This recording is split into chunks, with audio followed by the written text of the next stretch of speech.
Stock మార్కెట్లో అపార అనుభవం ఉన్న ఏంజల్ బ్రోకింగ్ సంస్థలో డీమ్యాట్ అకౌంట్ ఓపెన్ చేసుకోండి. కేవలం 5 నిమిషాల్లో మీకు డీమ్యాట్ అకౌంట్ ఓపెన్ అయిపోతుంది. Zero cost.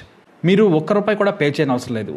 కేవలం మీ దగ్గర ఉండవలసింది మీ PAN card, Aadhaar card, bank account. ఈ వీడియో కింద ఉన్న లింక్ క్లిక్ చేస్తే కేవలం 5 నిమిషాల్లోపే డీమ్యాట్ అకౌంట్ ఓపెన్ చేసి ట్రేడింగ్ కూడా స్టార్ట్ చేసేయచ్చు. సివిల్ సర్వెంట్స్ నిజాయితీగా తమ డ్యూటీని తాము చేస్తే దేశంలో రాజకీయ నాయకుల అరాచకం సగానికి పైగా తగ్గిపోతుందని మాజీ సివిల్ సర్వెంట్స్ చెబుతూ ఉంటారు. అంతేకాదు, తమకు తాముగా బందీలుగా మారి సివిల్ సర్వెంట్స్ నాయకుల ఒత్తిడికి తలొగ్గుతూ ఉంటారు. కర్ణాటకకు చెందిన సూపర్ కాప్ రూపా దివాకర్ మౌడిల్. ఆమెను లేడీ సూపర్ కాప్ రూపా అని పిలుస్తారు.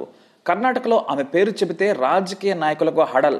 ఆమె వస్తుందంటే 2 అడుగులు వెనక్కి వేసి మరీ మాట్లాడతారు. ఇక తన కింద పనిచేసే టీంకైతే ఆమె చెప్పిన పనిని తూచా తప్పకుండా చేయాల్సిందే. కర్ణాటకలో చదువుకున్న ఆమె 2000 బ్యాచ్ ఐపీఎస్ ఆఫీసర్. ఆమె తండ్రి రిటైర్డ్ ఇంజనీర్. ఆమెకు జాతీయ స్థాయిలో 43వ ర్యాంక్ వచ్చింది. అంతేకాదు, హైదరాబాద్ సర్దార్ వల్లభాయ్ పటేల్ అకాడమీలో 5th ర్యాంక్ ట్రైనీ. ఇక రూపా మొదటిసారిగా మధ్యప్రదేశ్ నాటి సీఎం ఉమాభారతిని అరెస్టు చేసినప్పుడు వార్తలకెక్కారు. హుబ్లీ అలర్ల కేసులో స్థానిక court non bailable warrant issue చేయడంతో ఆమెకు ఆ పని అప్పజెప్పారు ఉన్నతాధికారులు. వీవీఐపీ కేసు కావడంతో ఎస్పీగా ఆమె నిజాయితీగా, ధైర్యంగా తన పని పూర్తి చేశారు. కానీ కోర్టు ఆర్డర్ కారణంగా నా కెరీర్ లో అదే సులభమైన పని అంటారు రూపా. కానీ ఆ తర్వాత మాజీ ముఖ్యమంత్రి యవగల్ రెచ్చగొట్టే స్పీచ్ ఇవ్వడంతో అతని అనుచరులు 3 ప్రభుత్వ వాహనాలను తగులబెట్టారు. దీంతో ఎస్పీగా ఉన్న రూపా అతని వీడియోలు చూసి చట్టపరంగా చర్య తీసుకుని కేసు పెట్టి అరెస్టు చేయమని స్థానిక పోలీసులకు చెప్పింది. ఆ ప్రాంత డీఎస్పీకి ప్రత్యేకంగా చెప్పి ఆదేశాలు జారీ చేసింది. ఆ డీఎస్పీ మసూదీ ఎస్పీ ఆదేశాలు అమలు చేయకపోగా వాదించారు. మాజీ మంత్రి పవర్ఫుల్ లీడర్. ఆయన్ను అరెస్టు చేయకూడదని చెప్పడమే కాకుండా ప్రతి క్షణం అతనికి ఫోనులు చేసి వివరాలు చెప్పారు. కానీ రూపా పోలీస్ స్టేషన్ కు వెళ్లి రాత్రి 9 గంటల వరకు కూర్చొని అతన్ని స్టేషన్ కు రప్పించారు. మంత్రి మర్యాదగా రాకుంటే నేనే వెళతాను, తరువాత పరిస్థితి మారిపోతుందని వార్నింగ్ ఇవ్వడంతో సదరు మాజీ మంత్రి యువగల్ లొంగిపోయారు. రాత్రి మొత్తం స్టేషన్ లోనే గడిపి తెల్లవారుజామున కోర్టులో ప్రవేశపెట్టారు. అంతేనా, డ్యూటీని నిజాయితీగా చేయకుండా నిందితుడికి సాయం చేశారని డీఎస్పీ మీద చర్యలు తీసుకోవాలని ఉన్నతాధికారులకు నివేదిక ఇచ్చారు. విచారణ తర్వాత డీఎస్పీ తప్పు చేశాడని తేలడంతో అతను 1 ఏడాది పాటు సస్పెండ్ కూడా అయ్యాడు. ఈ ఒక్కటే కాదు, బెంగళూరు డీసీపీగా పనిచేస్తున్నప్పుడు కర్ణాటక మొత్తాన్ని షేక్ చేసి పారేశారు. ఆర్మర్డ్ ఫోర్సెస్ డీసీపీగా ఆమెను నియమించిన తర్వాత కానీ తాము ఎంత పెద్ద తప్పు చేశామో వారికి అర్థం కాలేదు. తన ఫోర్స్ లో పేర్లు చాలా మంది ఉన్నా కూడా సగానికి పైగా వీఐపీలకు గన్మెన్లుగా వెళ్లారు.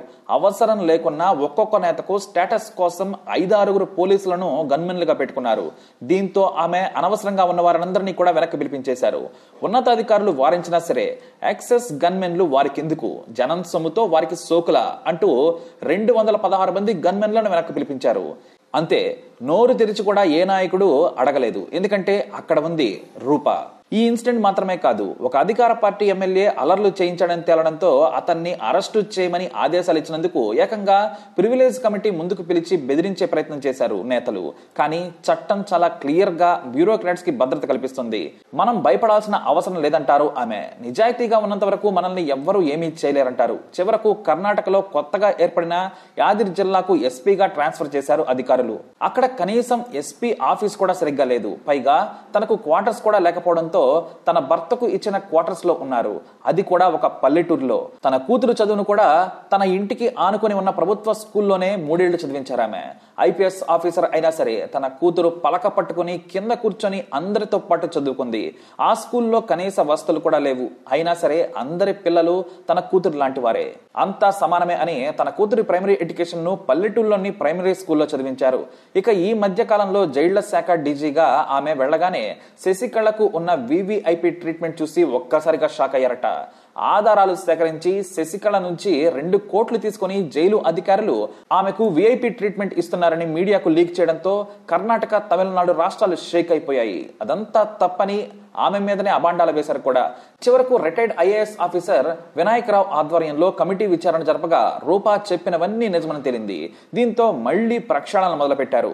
ఎక్కడ నిజాయితీగా పనిచేసినా సరే ఆమెకు ట్రాన్స్ఫర్ అనేది కామన్. 20 ఏళ్లలో ఆమెకు దాదాపుగా 42 ట్రాన్స్ఫర్లు జరిగాయంటే నిజాయితీగా ఉంటే ఎంత కష్టమో అర్థం చేసుకోవచ్చు. అయినా సరే తనకు అప్పజెప్పిన బాధ్యతను ఖచ్చితంగా నిజాయితీగా నిక్కచ్చిగా చేస్తారు రూప. బ్యూరోక్రాట్స్ తమకు తాము విధించుకున్న చైన్స్ విదిలించుకుంటే కొత్త భారతాన్ని చూస్తామంటారు రూప. మరి మన ఐఏఎస్ ఐపీఎస్లు ఆ పని చేయగలుగుతారా లేదా అనేది మాత్రం చూడాలి. అందరూ రూపాలైతే మాత్రం అవినీతి కంపు నాయకుల దరిద్రం కాస్తైనా వదులుతుంది. మరి ఇండియా రూపురేఖలా మారుద్దాం అనుకున్నది రూప. కానీ 20 ఏళ్లలో దాదాపుగా 42 ట్రాన్స్ఫర్లు. అయినా సరే ఎక్కడా తగ్గేదే లేదు. తనకు వీలున్నంత వరకు కూడా అందరి రూపు మార్చుకుంటూనే వచ్చింది. కానీ ఫలితంగా ఆమెకు మిగిలింది ట్రాన్స్ఫర్లు మాత్రమే. మరి ఇలాంటి ఆఫీసర్లకు తప్పకుండా మనం సెల్యూట్ చేయాల్సిందే. మరి లేడీ సూపర్ కాప్ రూపా గారిపై మీ అభిప్రాయాన్ని తప్పకుండా కమెంట్ ద్వారా తెలియజేయండి. ఈ వీడియోని లైక్ చేయండి, షేర్ చేయండి, మా ఛానల్ని సబ్స్క్రైబ్ చేసుకోండి.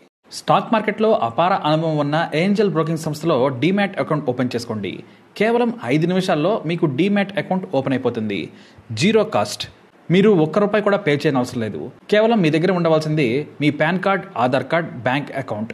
ఈ వీడియో కింద ఉన్న లింక్ క్లిక్ చేస్తే కేవలం 5 నిమిషాల్లోపే డీమ్యాట్ అకౌంట్ ఓపెన్ చేసి ట్రేడింగ్ కూడా స్టార్ట్ చేసేయచ్చు.